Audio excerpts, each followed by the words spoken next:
ቤተክርስቲያን የራሷ ነጻነት አላት። ቤተክርስቲያን የራሷ ክብር አላት። ቤተክርስቲያን የራሷ ነጻ መድረክ ፈላጊ ናት። የጥምቀት ታቦት ተሸክመን የምናከብረው የመስቀል ይዘን የምናከብረው በዓል ማን ነው የሚያደበዝዘው? ማን ነው የሚያዳክመው? ማን ነው እንዲቀዘቅዝ የሚያደርግ? አስተውል ትውልድ፣ እንዳታቀዘቅዘው። መልእክቴ ለሁሉም እገሌ ወገሌ ሳል ይልቁንም ለሃይማኖት ሰዎች፣ ለሃይማኖት መሪዎች ሊነጋ ሲል ይጨልማል። እቤት ውስጥ ከሚደረግ 10 ጸሎት ቤተ ክርስቲያን ውስጥ የሚደረስ አንድ ጸሎት ይበልጣል።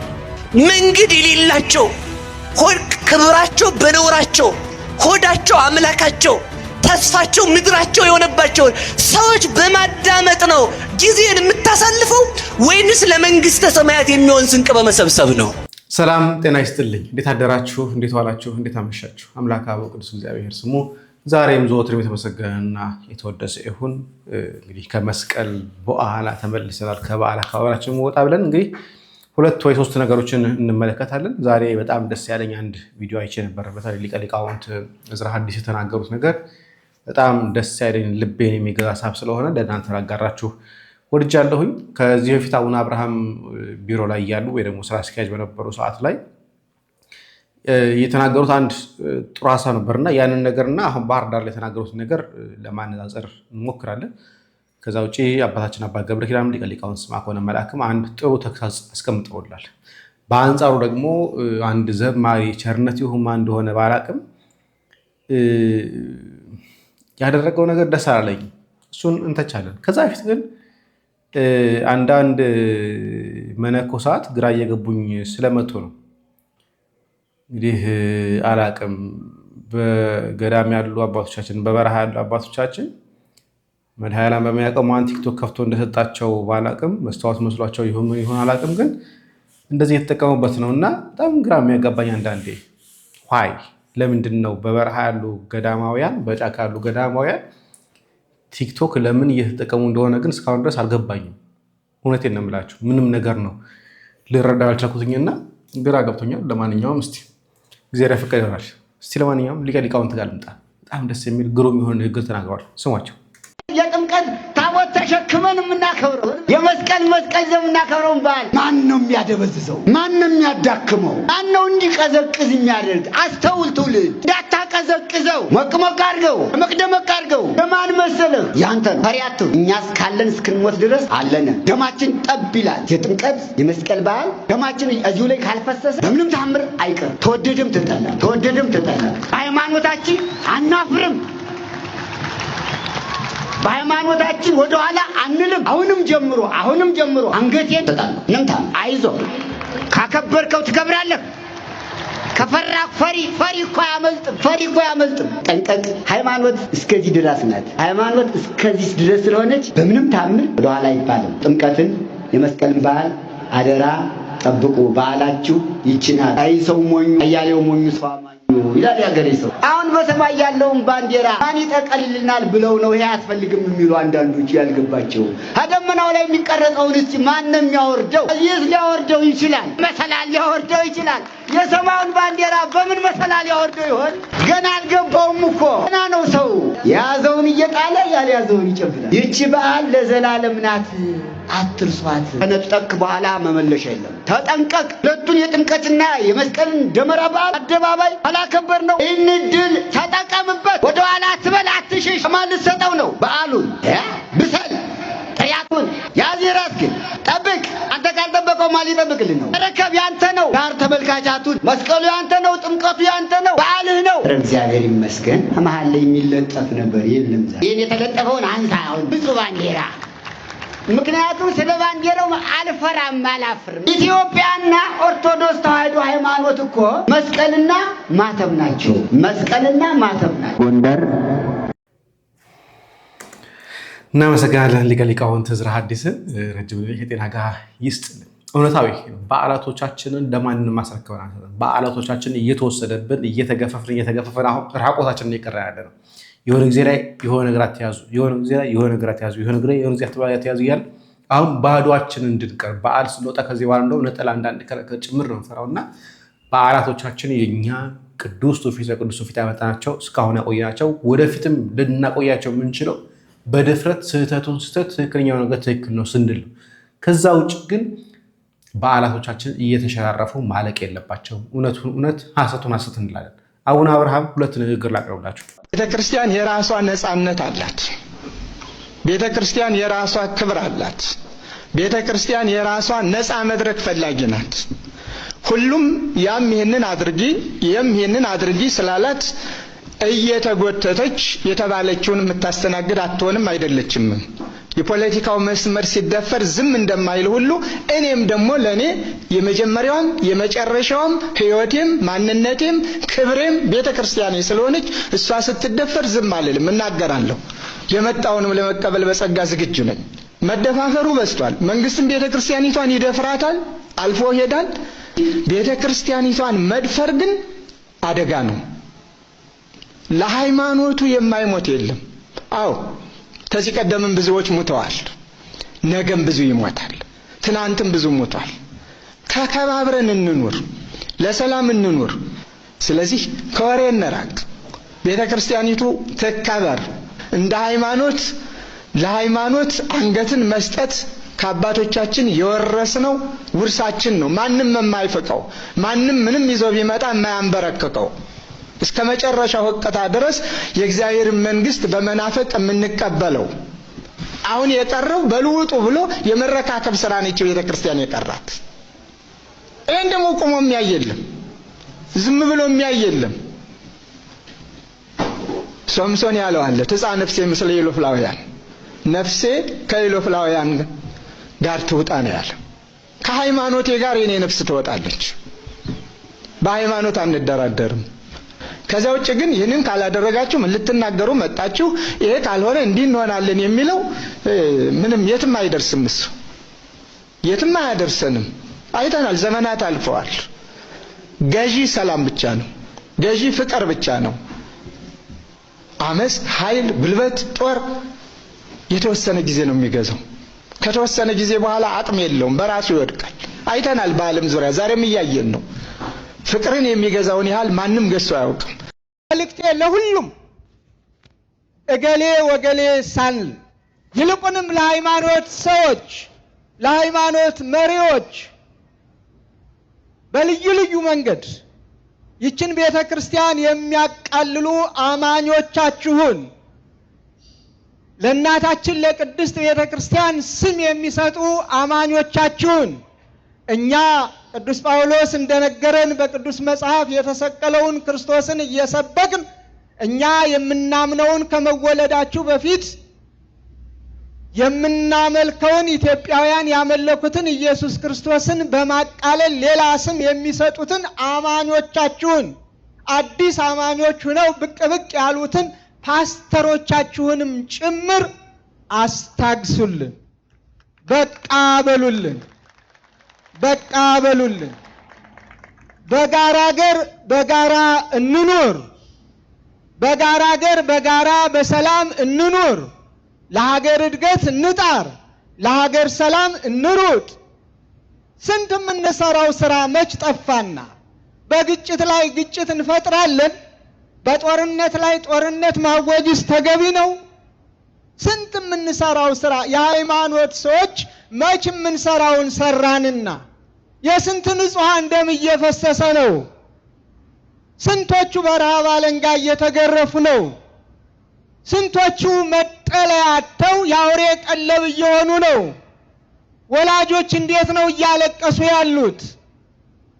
ስንቶቹ በሰላም ከቤት ወጥተው ከቤት መግባት ተስኗቸው ወደ ጥንት ተመልሰን ሰው ክቡር ሲሆን ክቡርነቱ ተቃሎ በገንዘብ የሚሸጥበት የሚለውጥበት ይህን ገንዘብ ካላመጣህ አንለቀውም የሚባልበት የሞት ፍርድ የሚፈረድበት ዘመን ላይ ደርሰን ስንት ክርስቲያኖች እግዚአብሔርን በማምለካቸው የተሰቀለውን ክርስቶስን በመስበካቸው ባሉበት እንዳያድሩ ግፍ እየተፈጸመባቸው ባሉበት ዘመን ላይ እኛ ኦርቶዶክሳውያን የሃይማኖት ሰዎች የየትኛውም ሃይማኖት ሰዎች ለሀገር ሰላም፣ ለሀገር ፍቅር፣ ለወገን አንድነት ለሁሉም ሰላም ጥረት ማድረግና በቃ ይበቃል በምን ችግሩን እንፍታው ብለን መከራ በማየት ፋንታ እንደገና በጦርነት ላይ ጦርነት ይልቁንም የሃይማኖት ጦርነት እጅግ የከፋ ነው።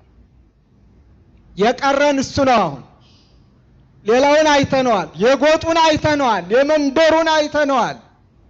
የተሻለ ነገር ማምጣት አለብን እየተባለ የሚደረገውንም እያየነው ነው፣ አይተነዋል። የቀረን የሃይማኖቱ ነው። በደንባራ በቅሎ ቃጭል ተጨምሮ በእንዲህ አይነት ላይ ደግሞ ሃይማኖትን መሳሪያ አድርጎ መቅረቡ በጣም አደገኛ ስለሆነ የሃይማኖት መሪዎች የትኛውም ሁላችንም በስርዓት በሕግ በመከባበር ያንዱን ሃይማኖት አንዱ ሳይነካ ቀኖናውን ስርዓቱን ዶግማውን የሚያምንበትን ጠንቅቆ ለአማኞቹ ብቻ በማስተማር በነፃ ምድራችን በጋራ ሀገራችን በጋራ ልንኖር ይገባናል። ከዚያም በላይ እናመሰግናለን። አባቶቻችን እንግዲህ እንዳተመለከታችሁት መጀመሪያውኑ የቅዱስ በጠቅላይ ቤተ ክህነት ስራ አስኪያጅነት እያሉ የተናገሩት ነገር ጠጣር ነበረ። ቤተክርስቲያን ተውልን፣ ነፃነታችንን እንፈልገዋለን፣ ቤተክርስቲያን በነፃነት መንቀሳቀስ አለባት፣ የምትገደቡን ከሆነ እናንተ በስራችሁ እንደማንጋባባችሁ እናንተም ስራችን ላይ አትግቡ ብሎ ነበር። አሁን እንደምትመለከቱ ደግሞ ሀገራችን ሰላም ለመሆን ግዴታ ቤተክርስቲያን ሰላም መሆን አለባት። ቤተክርስቲያን ለሀገር መጸለይ አለባት። ለሀገር መጸለይ ካልቻለች ሀገር ትርምስምስ ነው የሚመጣው። እስካሁን ድረስም ሀገሪቷ ሰላም ሆና ያለችው እስካሁንም ሀገሪቷ በሰላም እየቀጠለች ያለችው በአባቶቻችን ጸሎት ነው። ቤተክርስቲያን ዕለት ዕለት ስለ ሀገር ስለምጸልይ ነው። አንዳንዶች እንድትጠፋ ይጸልያሉ፣ አንዳንዶች ደግሞ እንድትኖርላቸው ቅድስት ቤተክርስቲያን ትጸልያለች። በአንዳንድ ቤተ እምነት ላይ ደግሞ ይችን ቅድስት የሆነችውን ሀገር ደግሞ ለመለወጥ ደግሞ የሚጥር ደግሞ በጣም ብዙ አለ። እሱን እንግዲህ እንደዚህ እንያለን እና ወደ አንድ ጉዳይ መሀል ላይ ያስገባላችሁ። አይ ቲንክ ዘማሪ ቸርነት ይመስለኛል። ይሄ ዘማሪ ቸርነት ወደ ዘፋኝ ማዲንጎ መቃብር ሄዶ ያደረገው ነገር ነው እያነጋገር ያለው። ያውቃል ሊነጋ ሲል ይጨልማል፣ ጨልሞ አይቀር ዳግም ይነጋል። ተስፋ ትቁረጥ አምላክ ያውቃል። ለማሸነፍ ኑሮን ባለም ስትሯሯጥ ስትደክም ስትሯሯጥ ሁሌ አይሞላም ጎዶው ያለም ጣጣ ዋ ብዙ ነው፣ ያለም ጣጣ ዋ ብዙ ነው። አንድ ላይ ዘሙ ሊነጋ ሲል ይጨልማል፣ ጨልሞ አይቀር ዳግም ይነጋል። ተስፋ ትቁረጥ አምላክ ያውቃል። ማርያም በጣም ብዙ ልናገር ነበር አስቤ ነበር ማች ላይ በጣም ብዙ ላወራ አስቤ ነበር፣ ግን አንዳንዴ ቃላትን መቆጠብ እንዳለብኝ ደግሞ ይሰማኛል። በነገራችን ላይ ይህ ሰው እንግዲህ ቤተክርስቲያን ያወገዘችው ሰው ጋር እንኳን ሄዶ ማገልገል ልምድ ያለው ሰው የቤተክርስቲያን ስርዓት አፈንግጦ ባለበት ሰዓት ላይ ብር እስከከፈለው ድረስ ሄዶ የሚያገለግል ሰው ደበበ ጋር ስላየ ነው። ስለዚህ ይሄ ሰው ብር ከተከፈለው የትም ሄዶ ከማንጎራጎር ወደኋላ አይልም እና ብዙ ልናገር ነበር ለመናገር፣ ግን ለእናንተ ልተውላችሁ። ኮሜንት ላይ አሳውቁ። እንቀጥል። ክርስቲያን ታሪክ የተቀየረ የሚለው ከኃጢአት ወደ ጽድቅ ሲመጣ ነው። ሳይቆርቡ ታሪክን ቀያሪ ያለን፣ ንስሐ ሳይገቡ ታሪክን ቀያሪ ይባላል። ንስሐ አባት ሳያበጁ እንደ ቃሉ ለመመላለስ ለመጓዝ ሳይዘጋጁ ታሪክን ቀያሪ ይባላል። ያልተቀየረ ታሪክ ይዞ ነውር አይደለም። ሰው በሚያውቀው ድህነታችሁ ቢለወጥላችሁ ኃጢአታችሁ ተለውጦላችኋል። ድህነታችሁ ሲፈቅላችሁ በደላችሁ ተሰርዮላችኋል። የባንክ ዕዳ ሲፋቅላችሁ ሲቀደድላችሁ የዕዳ ደብዳቤ የኃጢአታችሁ በፍዳ የሚያስይዘው የኃጢአት ደብዳቤ ጠፍቶላችኋል፣ ጠፍቶልናል። ዲያብሎስ የሚያቆመው ምስክር የለብንም። ፍርድ ቤት ላይማ የሐሰት ምስክር ቢሆን ገዝተን ፋይሉን ልናዘጋው እንችላለን። ግን በዲያብሎስ በኩል የሚመዘዝብንን የኃጢአት ዶሴ ማዘጋት ሳንችል ታሪክን ቀያሪ ይባላል። የሳራን ታሪክ የቀየረው እግዚአብሔር ነው። ዛሬም ቤተ መቅደስ መጥቶ ዋዛ ፈዛዛ የሚያወራ ዛሬም የሚቀልድ ዛሬም በኃጢአት የሚኖር ዛሬም ከኃጢአት ጋር ተላምዶ የሚኖር ሰው ታሪክ እንዴት ነው ተቀየረ የሚባለው?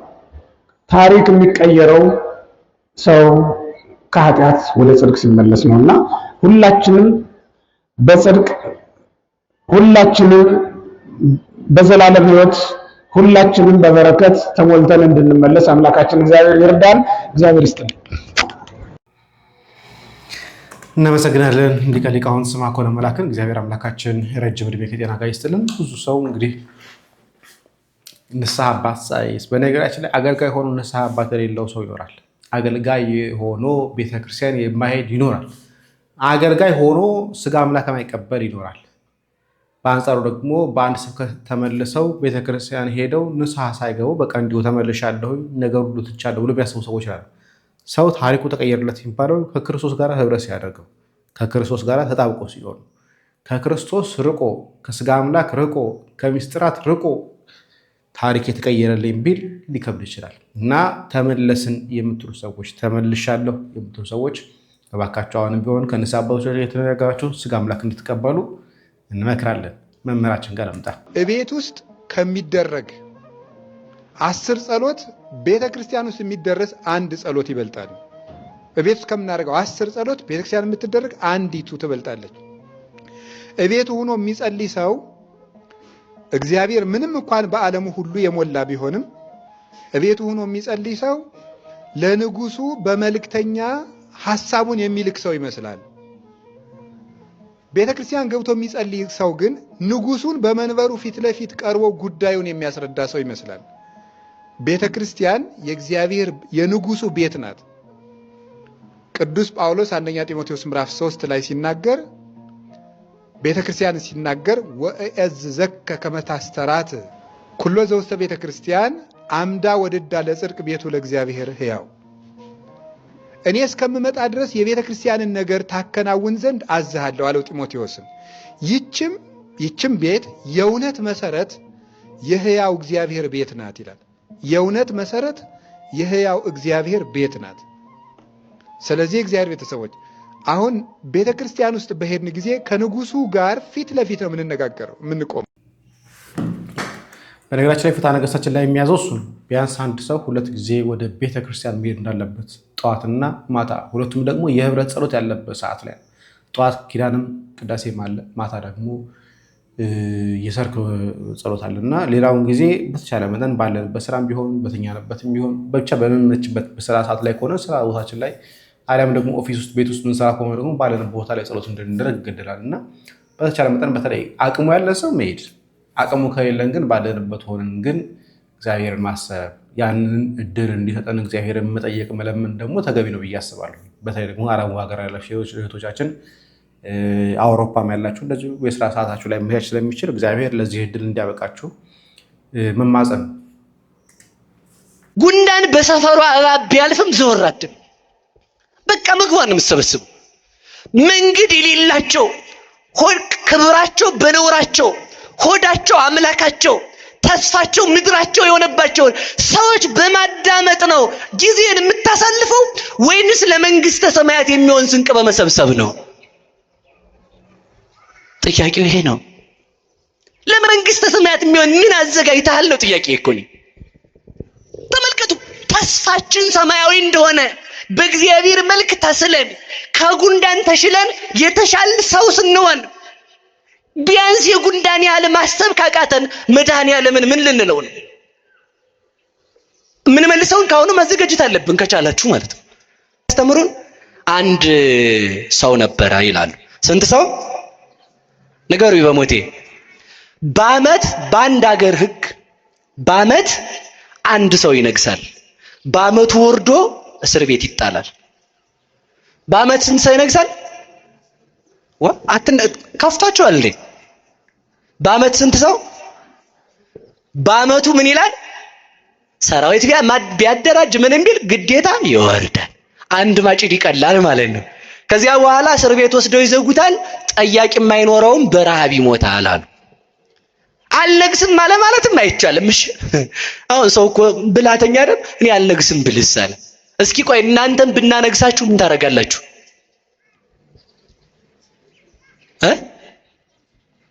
አልነግስም ነው መልካም ስራ መስራት ብትሰሩም አያዋጣም ነው እኮ እያልኳችሁ ያለሁት። ከወረዳችሁ በኋላ የሚጠይቃችሁ ሰው ቢመጣ ይታሰራል። የሀገሪቱ ህግ ነው። ምንድነው የምታደርጉት? ባሏ ነገሩኝ።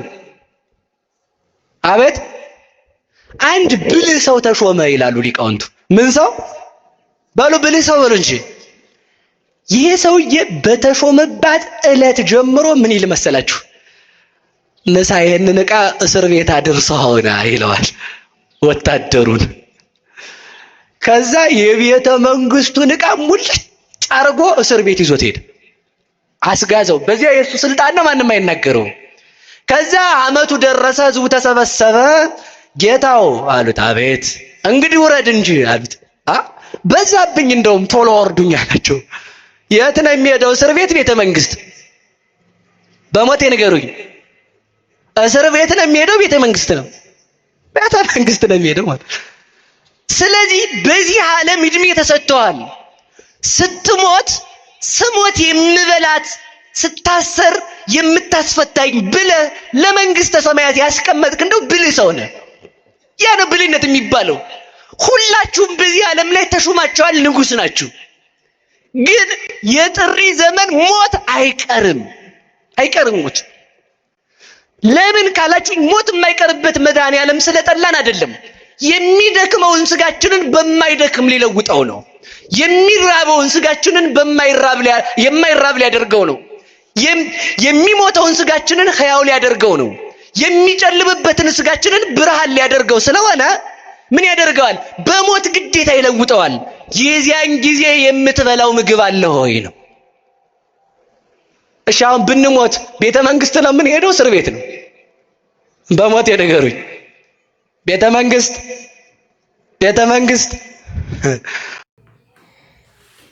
ጥሩ ጥያቄ ነው። አሁን ባለንበት ሞት ያለን ህይወት ወዴት ይመራናል? እውነት ወደ ክርስቶስ መንግስት ይመራናል ወይስ ደግሞ ወደ ገሃነም ይመራናል የሚለው ነገር ላይ ትንሽ ቆም ብለን ብናስብ የተገባ ነው ብዬ አስባለሁ። ሰላም እግዚአብሔር ከእናንተ ጋር ይሁን። ቸር ቆዩ።